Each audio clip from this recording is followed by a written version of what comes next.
Hi, I'm Danny Lenderman with the Enchanted Forest. Today we're going to talk about overwatering and underwatering on plants. And I'll try to explain some of the differences to you so you understand what you're looking at. On this first one, this is a Brunsfelsia. You can see the wilted foliage, no doubt. Looks like it would need water, yet we checked the soil and the soil is moist. So fill the pot, it's heavy. So it's got water, more than likely overwatered.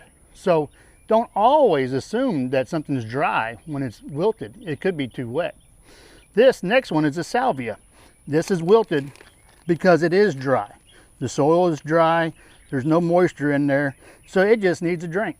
Soil is light, pot's very light to pick up, so that would indicate being too dry. So that one needs some water. Here's another one. This is the white candles. This is a shade-loving plant, but that foliage burn right there is from too much sun, not over or underwatering, just too much sun in general. So some things that need the shade, make sure you keep them in the shade, because a sunburn is a definite problem.